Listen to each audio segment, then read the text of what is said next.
बहुत सारी बच्चियों, छोटे छोटे से बच्चे, 2-2 साल के बच्चे को सारे मोबाइल चलाने आते, सारे फीचर्स आते। शायद आपको और मुझे भी टाइम लगेगा नए फीचर्स सीखने में, पर 2 साल के बच्चे को मोबाइल दे देते हैं और उसको सारे फीचर्स आ जाते हैं। तो कुछ चीज़ें हैं वो हमको मनन करने की ज़रूरत है। अपन सभी घर का काम करके जैसे फ्री होते हैं, बच्चे हमारे साथ वो भी फ्री होने लगते हैं, हम लोग मोबाइल लेके बैठते हैं ना, सब जने बैठते हैं। पर वो समय अपने बैठने का नहीं है, वो समय अपने बच्चों के साथ बैठने का है। जब पूरे दिन बच्चे मोबाइल देखते हैं, स्कूल जाते हैं, ट्यूशन जाते हैं, खेलते हैं, घर आते हैं, तब माँ को अपने बच्चों के साथ में मिलजुल कर माँ को ही बोलना चाहिए कि बेटा मैं तुम्हारी सबसे अच्छी दोस्त हूँ। कोई भी ऐसा होता है, एक पिताजी को आके शिकायत कर देती है माँ कि आज आपके बच्चे ने ऐसे किया, पर जैसे ही पिता हाथ उठाने लगता है ना, माँ कहती है मैं खबरदार जो हाथ लगाए तो मैं बैठी हूँ, मैं मारूंगी मेरे बच्चे को, आपको कोई अधिकार नहीं है मारने का। होता है ना हमारे साथ, हम उनको कभी भी हाथ नहीं लगाने देते अपने बच्चों को, और बच्चों को भी उतना ही लगाव अपनी माँ से होता है। ये भी बिल्कुल सही बात है। वो जितना सुरक्षित अपनी माँ की गोदी में करते हैं वो कहीं नहीं करते। इसलिए बच्चों को भी शिक्षा, चाहे लड़का हो चाहे लड़की हो, उनको शिक्षा देना बहुत ज़रूरी है।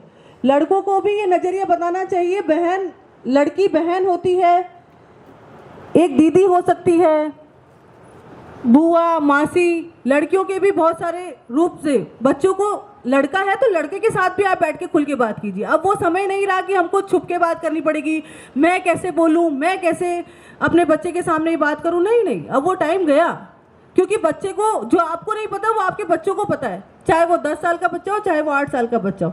और शायद मैं ये सोचूं कि मेरे बच्चे को तो नहीं पता है, शायद मैं यहाँ मूर्ख हूँ।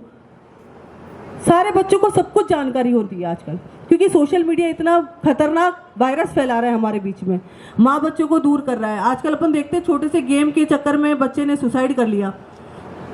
तो बहुत सारी दूरियां मोबाइल के थ्रू है। तो मेरा आप सभी से निवेदन है, सभी माताएं खाना बनाने के बाद मोबाइल ना देखकर 1 घंटे का नियम बना ले, अपने बच्चे के साथ ही बैठना है। चाहे कुछ भी खेलो, उनसे बातें करो, उनको लाड करो, उनके स्कूल की सारी स्टोरी पूछो।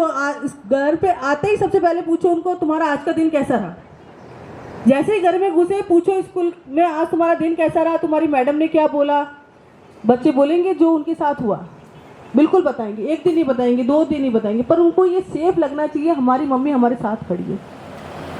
हमारे बच्चों के साथ कितनी बार स्कूल में भी हो जाता है कि भाई बच्चा ज़्यादा शैतानी करता है तो उसको पिटाई करने लग जाते हैं, उसको पनिशमेंट ज़्यादा देने लग जाते हैं, तो बच्चों में हीन भावना आ जाती है। इन सब छोटी छोटी बातों का हम सबको ध्यान रखना होगा। इसी के साथ आप सब ने यहाँ पर बहुत अच्छी सिलाई वगैरह भी सीखी है, आपने अपना अपना टैलेंट है। और मैं नहीं मानती कि एक औरत में एक ही टैलेंट होता है, मैं तो मानती हूँ एक औरत मल्टी टैलेंटेड होती है। लक्ष्मी भी वही है, दुर्गा भी वही है, सरस्वती भी वही है, और हर औरत के अंदर ये काबिलियत होती है। इसलिए हमें अपने बच्चों को, जो अभी नाटक में दिखाया था, उसके लिए हमें अपने बच्चों को खुद को टैलेंट करना होगा। जूडो क्लासेस होती है, कराटे क्लासेस, बॉक्सिंग क्लासेस, तलवारबाजी, लठबाजी। मुझे लगता है समय आ गया हमारे बच्चों को ये सब सिखाने का। हमको नहीं आता था, वहाँ तक ठीक था, पर अब जरूरी हो गया है, ताकि बच्चे 3-4 जनों से तो एटलीस्ट अपने आप को सुरक्षित कर ही पाए।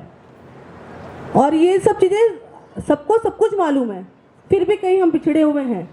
इन चीज़ों को ध्यान में रखना है। और अभी आप लोगों को बताया था लोन के लिए, रेखा जी ने बताया था लोन के लिए, क्योंकि मैं नगर निगम से हूँ तो मैं आपको थोड़ा सा एक इसकी जानकारी देती हूँ। जैसे कि आपने सिलाई वगैरह सीखी है, सबसे पहले आपको नगर निगम से महिलाओं के नाम पर 20,000 का लोन मिलेगा। उस पर बिल्कुल न्यूनतम ब्याज लगा होगा, बिल्कुल कम ब्याज पे।